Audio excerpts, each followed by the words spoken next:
20s, for a number of reasons that I think I understand, but I guess the most important one was that I was simply ready to deal with it. A memory returned from childhood of a profound daylight UFO sighting that I had had with my sister Helen.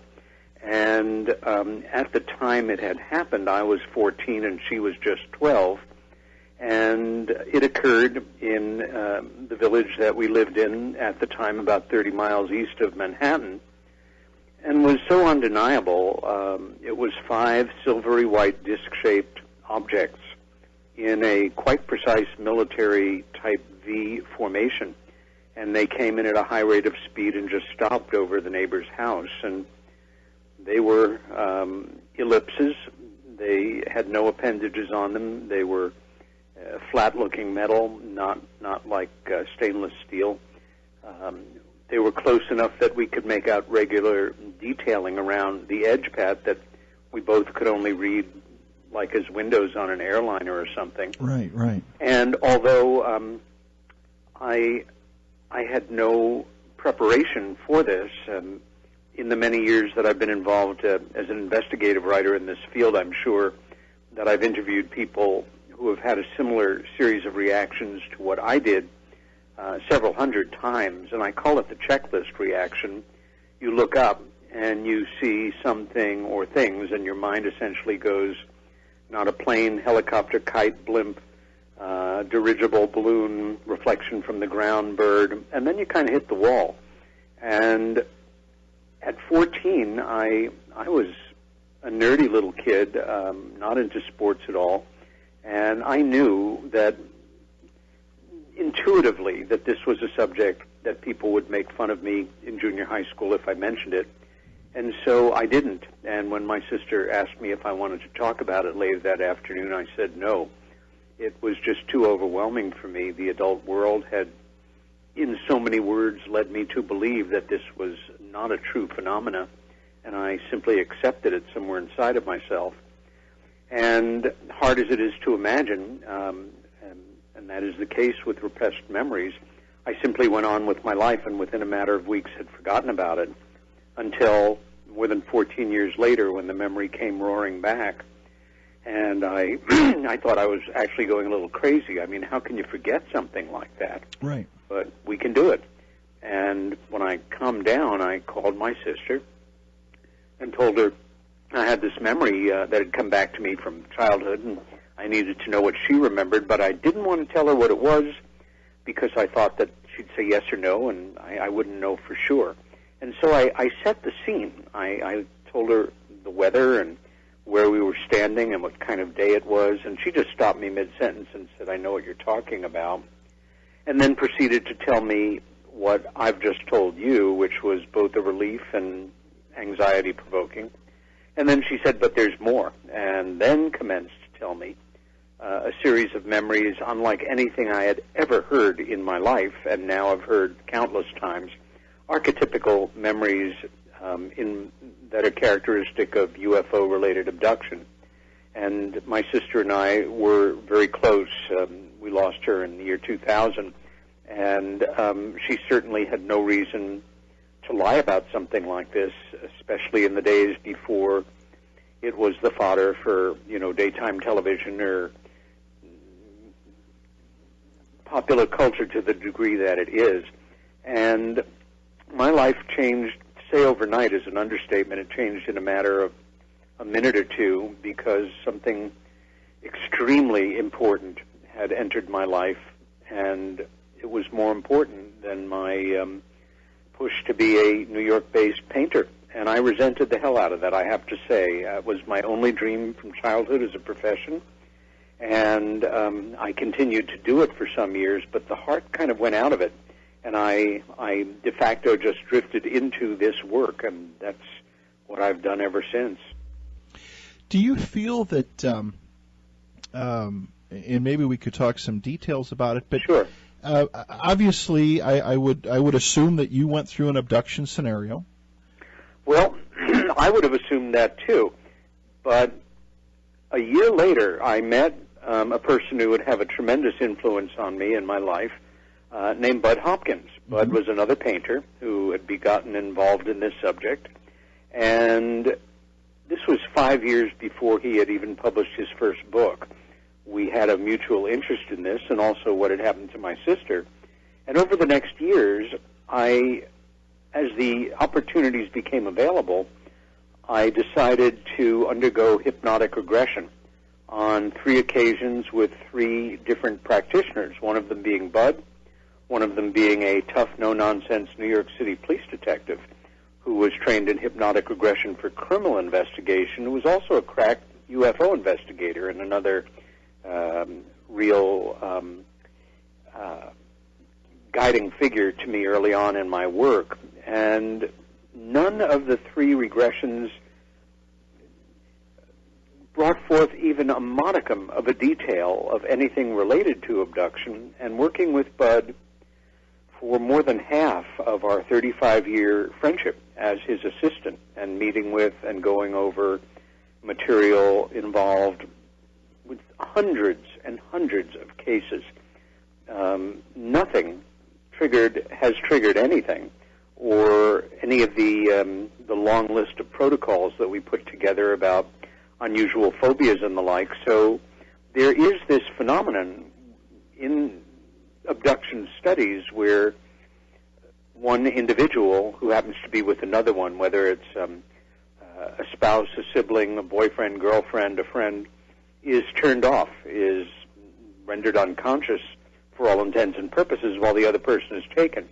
And I seem to be the one who was turned off. Interesting.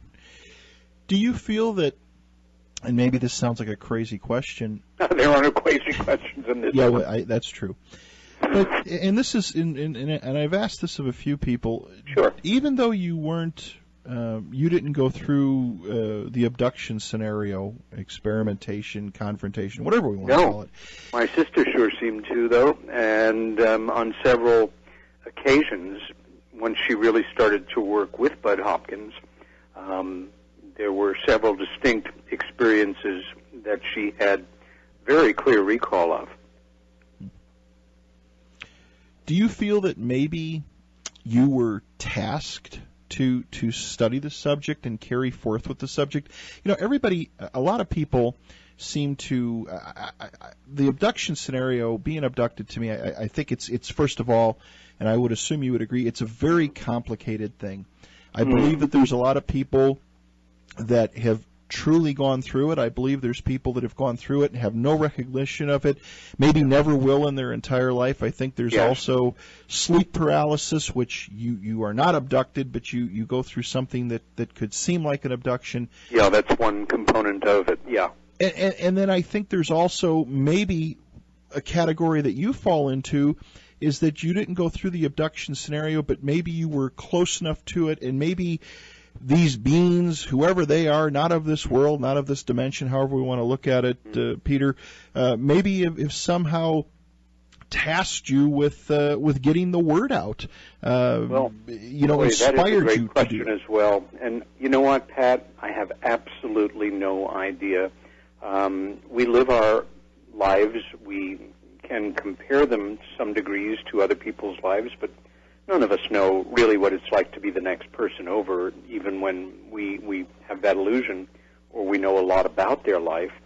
And I do believe that we are governed by free will and by a certain amount of predestination.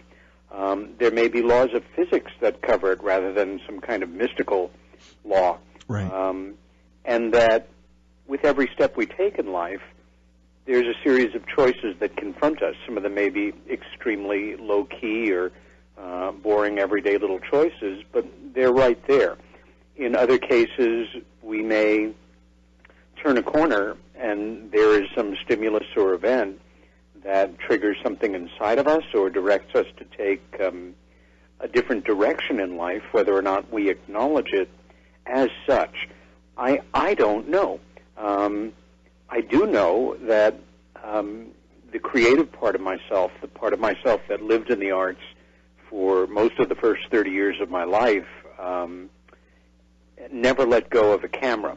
So photography has remained a tremendous creative outlet for me. And I do feel that at some point around the corner, not that I'm going to stop writing, but that I will pick up my pencils and brushes again and simply pick up where I left off many years ago. There is a certain unfulfillment there. At the same time, I'm proud of my contributions in this work, and by sheer staying in there, I feel very fortunate to have the respect and goodwill of a lot of readers and folks that take the subject seriously out there. And I govern my work by several simple rules, and I decided on them when I got involved in this field. One was I would never have an agenda when I went into an investigation. I would simply follow the evidence wherever it took me, and that I would never not tell the truth about what I found, no matter how awkward or in the face of accepted wisdom in the field it was. And there's a saying that you don't have to remember, when you tell the truth, you don't have to remember anything. Right. It's not literally true, but I know that you know what I mean. Sure. And it has made it, fairly easy for me. I also feel that on the occasions that I have fallen on my face and made a genuine error, that I do not subscribe to the tough guy theory of just toughing it out and hoping people will forget about it and not acknowledging it. I go out of my way to let people know, and where necessary or appropriate to make my apologies, to correct the record, and to move on. Well, and I mean that's the honorable thing and the right thing to do. And it seems like in this, and I'm sure you have been in this so long, Peter, that all it takes is one little, a little lie or a little misleading, and there's enough people, there's enough critics that watch this field so carefully. It doesn't take much to go astray, and then all of a sudden, the confidence isn't there, and you go by the wayside. And we've seen that happen to plenty of, I've seen it happen to plenty of researchers. It's true, and it's a shame, because it has removed some people from the field who did good work, but for whatever combination of reasons decided, small white lies in the service of a great truth is acceptable. I understand the impulse, but I don't agree with the action. Or that, you fudged something, and it wasn't a big deal, but the fact that you did it was a big deal. And if it comes back to roost, then, you can deny it all you want, but if the evidence is there, you have earned, unfortunately, the situation that you set in motion by not being straight up with the people that respect you and look to you for, doing good work and contributing to the field in an ethical, honest way. Of all of your going through the different things that you have worked on, I see that you've been heavily involved with a lot of programming, a lot of things that the general public gets to see, and your work there is amazing in bringing credibility to it, because I think that's the thing that in this field, and looking at some of the dates, at some of the things that you worked on back in the 70s and the 80s, when this was kind of a taboo subject, if you will. Some feel that it still is, but I think people are more open-minded. It had to be kind of a tough go back then, Peter, when you started talking about some of these things in the mid-70s and early 80s. Yeah. I was very lucky, Pat, in that I really got into it in earnest in the late 70s, and I had three extraordinarily fine teachers who kind of guided me in all the right ways. One was Bud, the other was this great New York City police detective named Pete Mazzola, and the third was a guy named Coleman von Kavetsky. Coleman, when I met him, was already in his 70s and had been a staff officer in the Royal Hungarian Army during World War II, in charge of all visual reconnaissance and photographic reconnaissance and became involved in ufology through photographic analysis in the 1950s. I was invited to work as an editor on a paper for the famous United Nations Security Council Committee meetings, the Special Political Committee on the possibility of establishing a UFO study group within the United Nations. And I was simply a freelance editor working on a paper for Mr. von Kavetsky that had been requested by the Secretary General. And for that, I was paid with the honor of attending those meetings. And it was another great part of my education to actually see how much these representatives from a number of countries around the world disliked this subject, didn't want to have anything to do with it. The last thing that one got was that they were looking forward to reporting to their governments and saying, hey, this seems to be a real phenomenon, let's study it in the UN. They like their jobs in New York City, and I'm sure their lovely homes and social lives. And I also didn't start to meet people in the field until I was ready. I read a lot of books for years. I sorted through a great deal of the nonsense, but felt I should be familiar with so much of the goofier aspect of the subject, at least so as to understand why people were drawn to simplistic answers and, welcome the Space Brothers kind of mentality. Right, right. And also the humbling experience of knowing that as much as you learn or think you learn, you still really don't know what's going on. And after all these years, I honestly feel, if anything, I'm more in line with the great old definition of a Zen beginner, knowing that you know nothing and having it be all right. I know a lot more than nothing, but I respect that so much of what we know or what we think we know is informed by our longings, our beliefs, our hopes, our fears, and I'm very careful to parse those things. I will go out of my way to separate what I know and can prove empirically, like with court-level evidence, from what I believe to be true, from what I think may be true, from what I fear is the case, from what people speculate, which tends to irritate some of my readers, but I think they ultimately appreciate the fact that I am not going to say I believe something just because I've heard it or just because it makes sense. I have to keep the inner skeptic going, and every good person in the field needs to remain in constant contact with their skeptical selves, because you know as well as I, Pat, some of us have lost, I'll call it, the luxury of disbelief. We have just seen too much hard evidence presented. And when you pass that point, I think it's particularly important that you keep your critical view and clear, and you enter each investigation.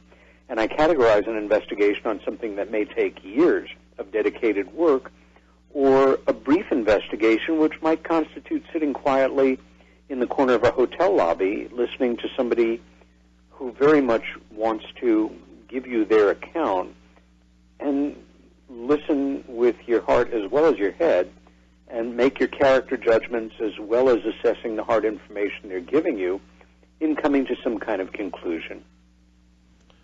Well, don't you believe that, and I've used this term maybe a little too much, Peter, but there's a lot of people out there that I think are wishful thinkers. Yeah. And they, they want to believe, and I don't consider myself a skeptic, but I consider myself skeptical because I think myself, like you and so many others, I believe there is something going on, and I'll put quotes around that something. I don't know what it is, but I mean, to go down a long winding road and have no facts or have no basis.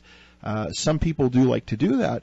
I want to know the truth, or at least know that I'm in the ballpark, or there's a good there's a good percentage chance that what I'm looking at or experiencing is really there, is really true. Yeah. Well, for starters, let's remember that those of us that have committed ourselves to whatever degree we have to persevering in this field as investigators, researchers, authors, whatever, we don't have to pass any tests.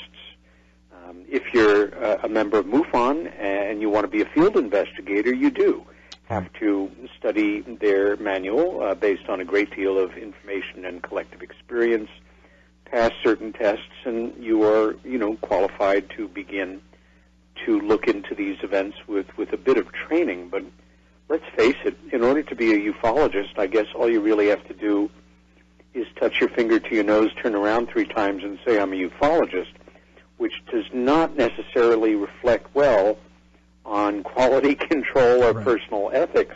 And so we all hold ourselves to different standards. For me, although I'm certainly not a mental health professional, I've had ever so many friends who are psychologists, psychiatric social workers, psychiatrists, nurses working as specialists in this field, and we have no similar guiding body or no peer group looking at our work and saying, you've slipped ethically here, or what you put forward as evidence or proof really doesn't qualify. It's more wishful thinking and speculation and some stuff that you collected. I guess, how can I say, the demands of the work are only as compelling as we make them in the field. And to look at the work of people that you admire, for me, when I got in, Bud Hopkins was not even in the field yet, really. He was a friend who was getting involved, but there was Stanton Friedman. There were people like Alan Hynek, more legendary kind of characters, and I read Stan's work, for example. I heard him speak a number of times, and I thought, this is a real researcher. This is a real investigative writer. Plus, he has the benefit of having an actual scientific background. And don't get me wrong, I think that having a background in the arts, and I worked in management in off-Broadway theater in New York for many years and loved working with actors as much as I loved working in the visual arts. But being an artist trains you to think out of the box much more than in the box, so to say, and that's actually a wonderful grounding for entering this field. In some ways, it's as valuable as a degree in science or psychology.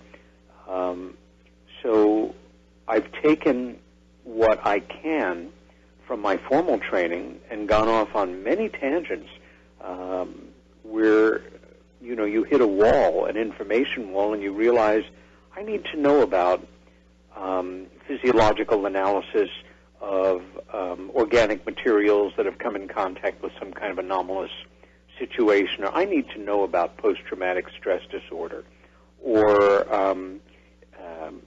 certain basic aspects of astronomy that have been put forward as excuses for misinterpretation of phenomena. And so you go off and, you study, and you come back better informed to continue moving forward in the work. And I'm not sure if I answered your question. I think I went off on one heck of a tangent. No, you did. You surely did, because there's no simple answer for anything in this subject, anything in this field. It's it's so diverse, and it goes so many different directions. It does indeed. We got a ton of questions sent in to you, and we'll get to those. You've been involved with a lot of different. You've done a lot of research. You've been involved with a lot of different cases. What is the granddaddy for you? Of course, with Stanton, it's Roswell. What is it for you? What is the golden gem for you of all these cases, these publicly, the stuff that's been brought up to the general public? Yeah, I would say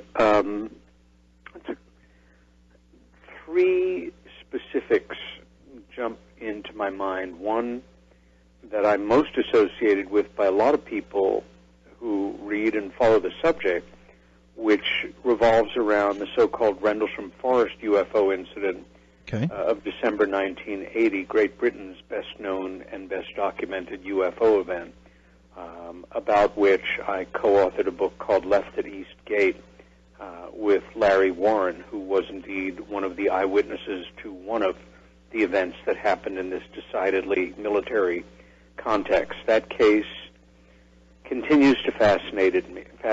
It happened in 1980. Can you give our listeners some details? Because I've heard so many different stories. I've read so many different things. Mm-hmm. And when we talk about Rendlesham, your name comes up. Can you give us a little bit of detail on what actually happened?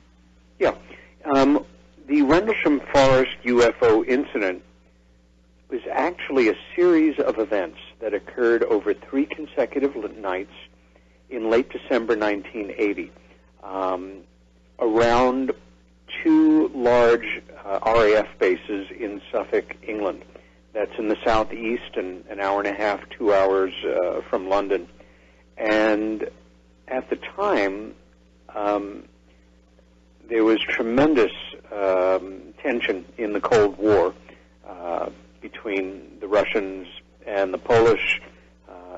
Russians were on the Polish border ready to move in if the pro-democracy movement in Gdansk, Poland, got out of control in their estimation, and the Americans were ready to come in on the side of Poland. It was a very tense moment.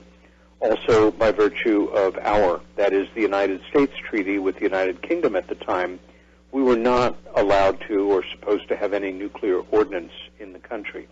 And in fact, we had a great deal of it at RAF Bentwaters, the base where most of the men who were involved in the events were stationed at the time, including my co-author. On the 3 nights, a series of different things happened involving different witnesses. The first night, unknowns were seen coming in over the nuclear weapons storage area, shining down beams of light into and ultimately through the hardened bunkers below which were stored nuclear ordnance.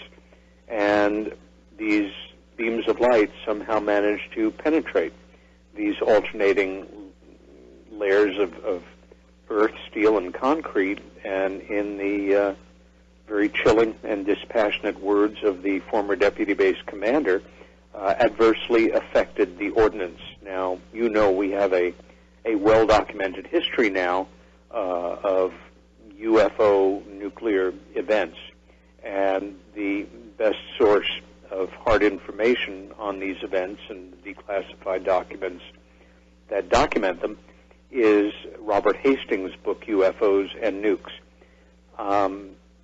Also on the first night, a law enforcement police officer assigned to the base observed a light go down into the forest, and it did not seem to be a crash.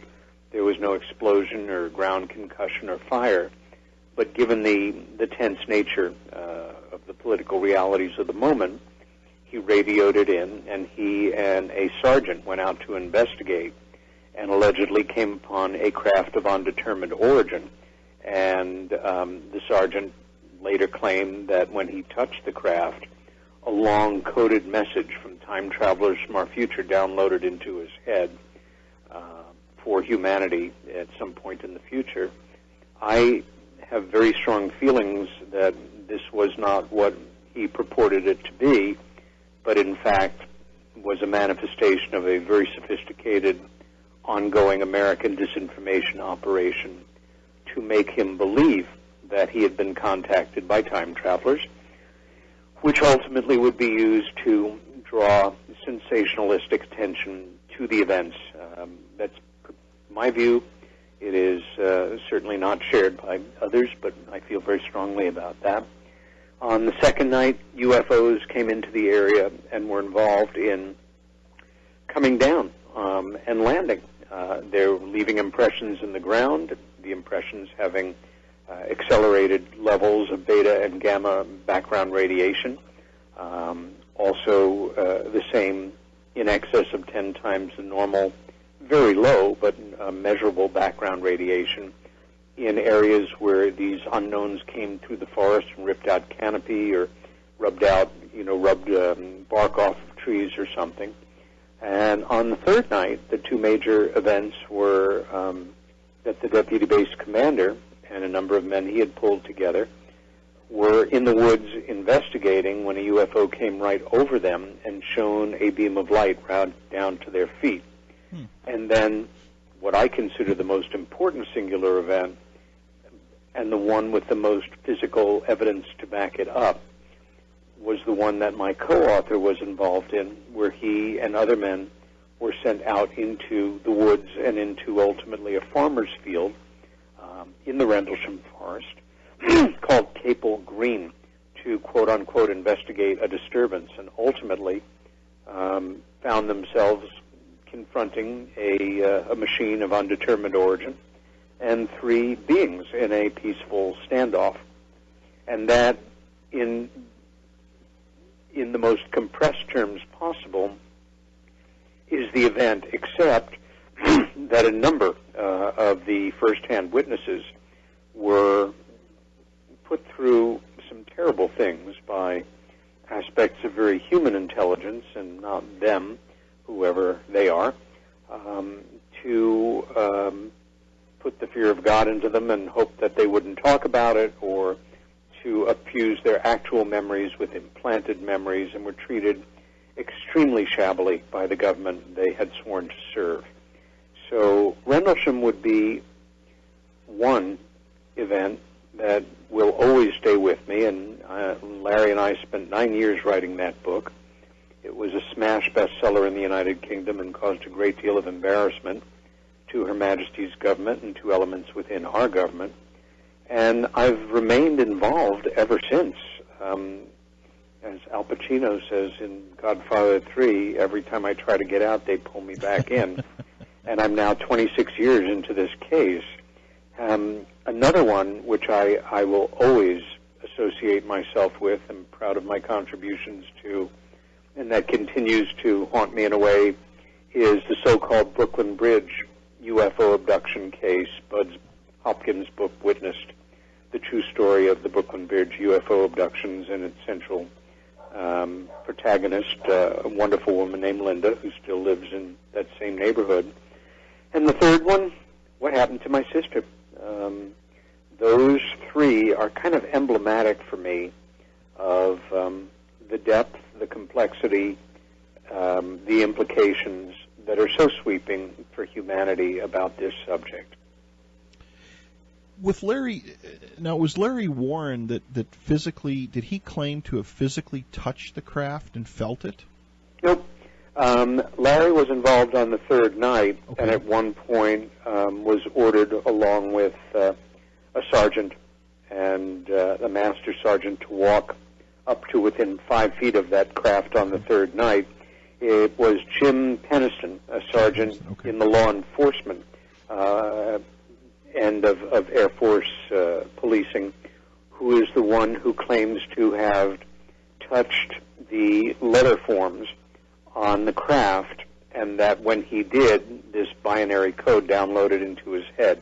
I should insert here, Pat, that even in the past months, John Burroughs, who was right there with him for the whole time, and apparently very frustrated by the book that he and Jim wrote with Nick Pope for what they were not allowed to say in the book, John is now adamant that he never saw Jim touch the craft, and that the first time that Jim even told him about this code downloading into his head was not in December of 1980 or January of 1981, or even remotely close to the event itself.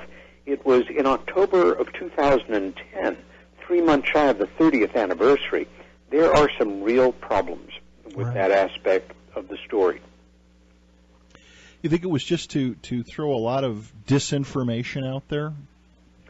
I can only make educated guesses. I just don't know. But for me, there are aspects of Jim Peniston's account that just do not add up. And in this crazy day and age, to suggest that a truly anomalous, provable event like Rendlesham had a connection to the subject of UFOs is almost conservative compared to where it might have been 20 or 30 years ago. But to suggest time travelers from our future were the intelligences behind it has a much more sensationalistic ring to it, one that will no doubt engender more ridicule, and just has a science fiction twang. And who am I to say that it's not possible? I don't know. But I think it's more possible than that Jim Peniston was, again, the victim, an ongoing victim, because he still will not admit that it's even a possibility of an intelligence operation, rather than he, above everyone else in humanity, was selected by time travelers from our future to carefully write down thousands of ones and zeros that had been put into his head in perfect order, and that he was the one chosen to give a message to humanity in future, future from then, he has already done it, rather than, the other premise.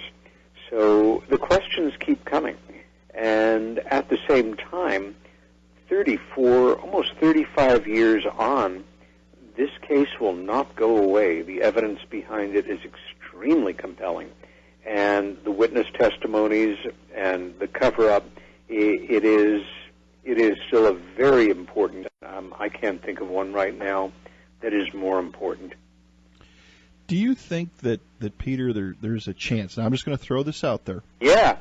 Do you think that there's a chance that it could be an elaborate hoax, or that it was really not out of this world related at all? Sure.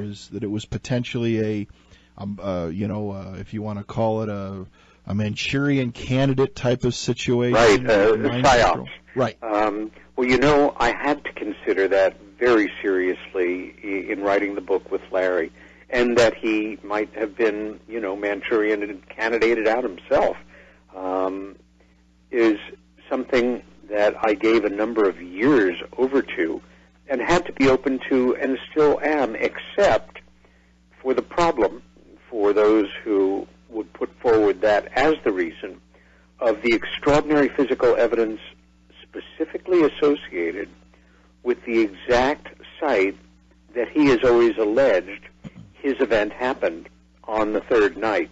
And I'll give you a quick layout of what that evidence is, and then you can decide, and your listeners as well. We went back to the Rendlesham Forest and to Suffolk, England, together for the first time in February of 1988. This is now about 7 months into my having agreed to write a book with him that I thought would take a year or two and not a decade. And on the third day or so, we walked out from our bed and breakfast to that site in the field, and it was quite tense. It was the very first time he was returning to that field in 8 years and 2 months. And I had my microcassette recorders with fresh batteries in them and tapes in each one, and my notebook, and those last, few hundred yards walking through the forest were very reflective. And then we got to that point where the forest breaks away and we see the field.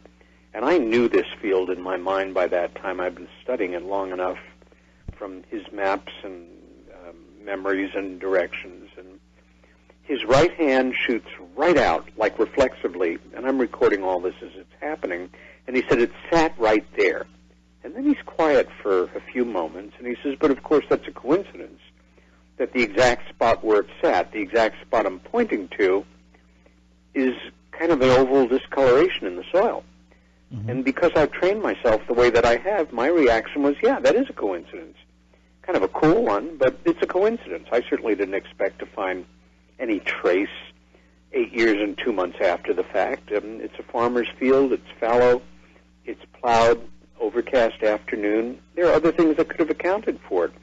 a natural discoloration in the soil, a lightning strike the year before, a play of light. Maybe it was slightly convex or concave, and, the sun hitting it at a certain angle, or maybe fertilizer was dumped there, 6 months before, not fully graded out. But we spent several hours in that field, and we kept looking back at that area. And ultimately, I was shooting 35 millimeter film. I walked into the middle of what seemed to be the discolored area and took a sample, walked out several hundred feet into the field, took an informal control sample. They looked different. They felt different. When we got them home, back to the bed and breakfast, we did a rudimentary experiment, and I got 2 jar lids equal size from our hosts and a tablespoon, and added the exact amount of soil and water in each one. And the control sample became mud in a few stirs. The discolored sample on the site where Larry had his event, which I should also say here, he had given me a map of that had an X on it some months before, a drawing he had done of the area locating that spot also in the field some months before. And that would not reconstitute to mud. It either floated like dust on the surface or sank in clumps, and that was interesting. I went back a year and a half later. It was now June. The field was bright yellow. It had all gone to hay except for that spot pad. It was a large, bright green ellipse, and that was even wilder looking, and those photos are very blatant. And then I went back the year after, this time with collecting equipment and 2-quart laboratory containers and instructions from a laboratory that was going to do the analysis on how to collect the soil from the affected area, from the edge, and control samples out in the field. And I returned to JFK Airport on that trip with about 20 pounds of dirt in my bag, neatly labeled. And the results of the soil analysis were as follows.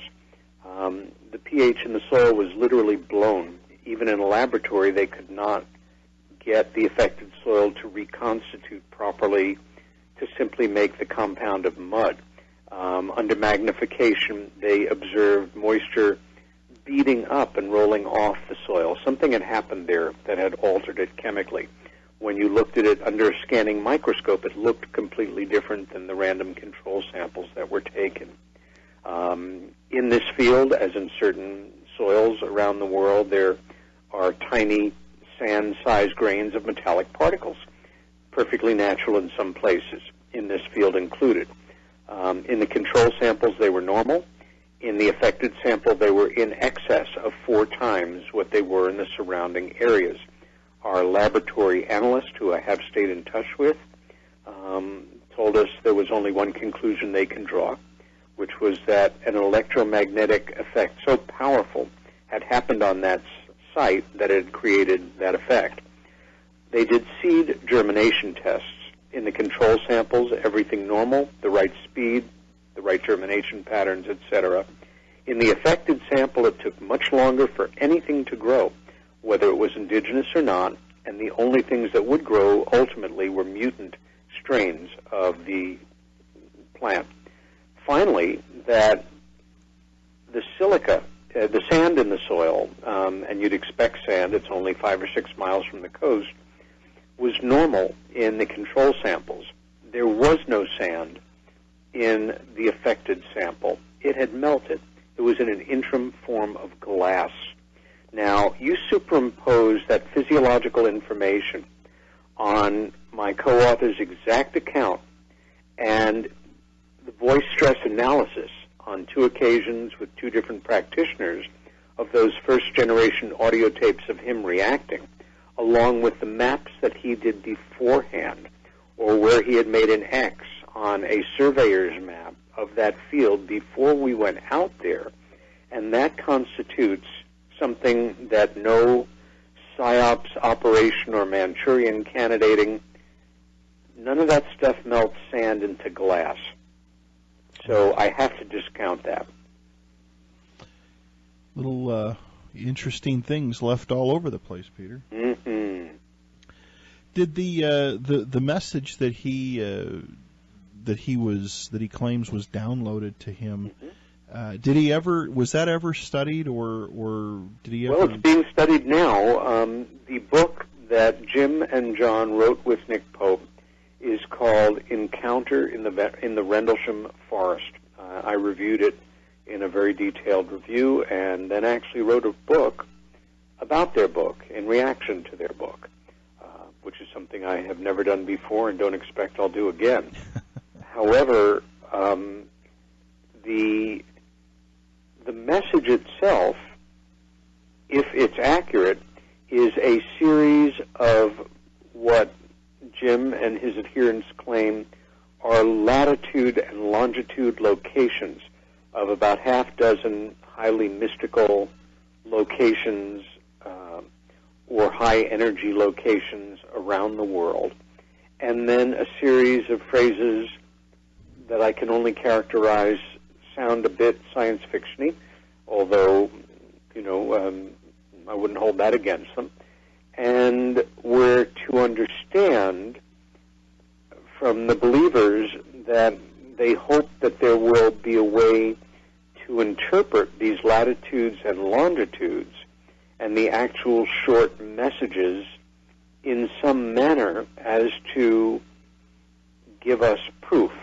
that time travelers from our future were the intelligences behind these events of December 1980, and that indeed it is a legitimate message from the future to us here in the present. That's my best understanding.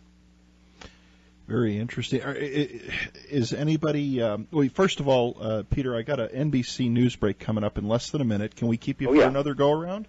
Without question. Okay. I'd like to talk a little bit more about that message and maybe some of the fact-finding that's been done, if any. Mm-hmm. We're going to take a quick break. Our guest tonight, so honored to have him here, is ufologist, researcher, all-around nice guy, Peter Robbins. It's an honor to have you, Peter. We're going to go ahead and let you get a cup of coffee or something to drink, take a break.